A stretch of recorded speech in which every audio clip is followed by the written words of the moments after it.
उत्तराखंड से बड़ी खबर। उत्तरकाशी के धराली में बादल फट गया। पहाड़ों से सैलाब के साथ में बहकर मलबा आ गया और बादल फटने के बाद उफान पर अलकनंदा नदी आ चुकी है। प्रशासन और एसडीआरएफ की टीमें रेस्क्यू करने में जुटी हुई है। पहाड़ों से सैलाब के साथ बहकर के मलबा आता हुआ नजर आ रहा है। तस्वीरों में आप देख सकते हैं उत्तरकाशी के धराली में बादल फटा, जिसके बाद में जो पहाड़ों से सैलाब बहकर के आता हुआ दिखाई दे रहा है वो काफी भयावह है। और बादल फटने के बाद उफान पर अलकनंदा नदी आ चुकी है और जैसे ही अलकनंदा नदी उफान पर आ गई, इसके बाद में प्रशासन और एसडीआरएफ की टीमें रेस्क्यू करने में जुट गई है। अलकनंदा नदी की तरफ जो आसपास रहने वाले लोग मौजूद हैं उनके घरों को भी खाली करवाया जा रहा है। लोगों को नदी से दूर जाने के लिए भी यहाँ पर निर्देश दे दिए गए हैं। पहाड़ों से सैलाब के साथ में बहकर ये मलबा आता हुआ नजर आ रहा है।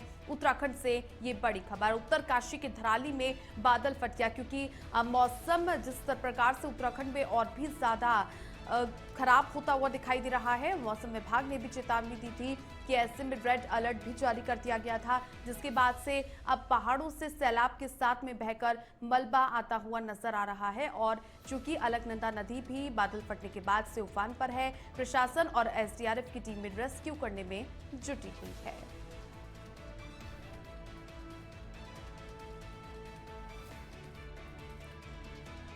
तो बादल फटने के बाद उफान पर अलकनंदा नदी आ चुकी है। ये बड़ी जानकारी आपको दे रहे हैं। जिस तरह से तस्वीरों से आप ये कयास लगा सकते हैं कि उत्तरकाशी के धराली में बादल फटा है, इसके बाद पहाड़ों से सैलाब के साथ में ये मलबा बहता हुआ नजर आ रहा है। कितना कुछ नुकसान अभी तक हो चुका है ये आप तस्वीरों के माध्यम से ही समझ सकते हैं। और बादल फटने के बाद उफान पर अलकनंदा नदी आ चुकी है। प्रशासनिक तौर पर लोगों को एहतियात बरतने के लिए भी निर्देश दे दिए गए हैं। एसडीआरएफ की टीमें रेस्क्यू करने में जुटी हुई है क्योंकि जिस प्रकार से पहाड़ों से सैलाब के साथ में मलबा बहता हुआ आ रहा है, तो कयास ये लगाए जा रहे हैं कि नुकसान की भी यहाँ पर आशंकाएं हैं। तो उत्तरकाशी के धराली में बादल फट गया है, जिसके बाद में काफी संख्या में आप देखेंगे यहाँ पर घर हैं और बादल फटने के बाद में उफान पर अलकनंदा नदी आ चुकी है। प्रशासन और एसडीआरएफ की टीमें लगातार रेस्क्यू करने में जुटी हुई है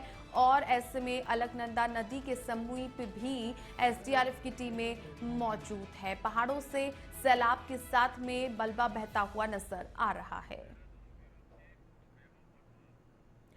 देहरादून से ब्यूरो चीफ वैभव जुड़ चुके हैं। वैभव, बादल फटा जिसके बाद में अब अलकनंदा नदी भी उफान पर आ चुकी है। फिलहाल जो मलबा तेज बहाव के साथ बहता हुआ नजर आ रहा है, कोई नुकसान तो नहीं हुआ? क्या फिलहाल वहां की स्थिति है? अच्छा, मैं आपको बता दूं, देर रात से ही जो तेज बारिश है वो पूरे उत्तराखंड में यहाँ पर हो रही है, जिसके बाद जो है अब उत्तरकाशी से एक बड़ी खबर सामने आई है। यहाँ पर बादल फटने की जो घटना है वो यहाँ पर हुई है, थराली क्षेत्र में घटना हुई है। और दिन का समय है तो लगभग जो गांव के लोग थे वो बाजार में बैठे थे। कहने कहीं अगर जो जानमाल के नुकसान की जो बात करें तो लगभग 100 से अधिक लोगों के मरने की यहाँ पर आशंका है वो यहाँ पर जताई जा रही है।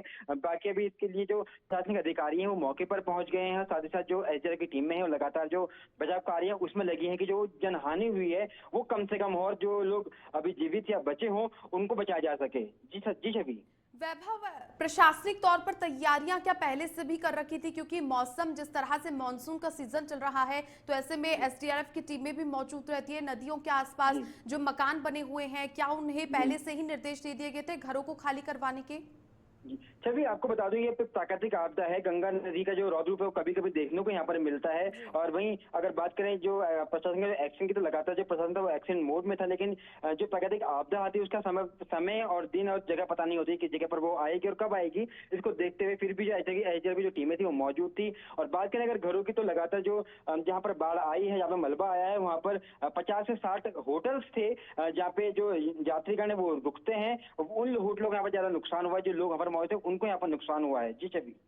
ठीक है, बहुत शुक्रिया वैभव आपका तमाम जानकारियां साझा करने के लिए। तो देखिए, होटलों को भी काफी नुकसान पहुंचा है। धराली में बादल फटा जिसके बाद से अलकनंदा जो नदी है वो उफान पर आ गई है। पहाड़ों से सैलाब के साथ में बहकर के इतनी तेजी से ये मलबा आया कि तस्वीरों में आप देख ही सकते हैं कि किस प्रकार से वहां पर जो मौजूद मकान थे, होटल्स थे, वो एक सेकंड के अंदर बहते हुए नजर आ रहे हैं, वो इसके बहाव में पूरी तरीके से ढह गए हैं। प्रशासनिक तौर पर वहां पर रेस्क्यू किया जा रहा है। 100 से ज्यादा लोग हैं, वो इस जो प्राकृतिक आपदा है उसकी चपेट में आते हुए दिखाई दिए हैं और ऐसे में अभी तक जो स्थिति है वो कंट्रोल में नहीं आ पाई है। हालांकि जो प्रशासनिक तौर पर है, एसडीआरएफ की टीमें मौके पर मौजूद हैं, जिसके बाद में अब रेस्क्यू किया जा रहा है। आखिर कितना नुकसान हुआ है, लोगों के भी यहाँ पर जो है इस तूफान में बहने की भी आशंका है, इसी को लेकर के लगातार रेस्क्यू भी किया जा रहा है।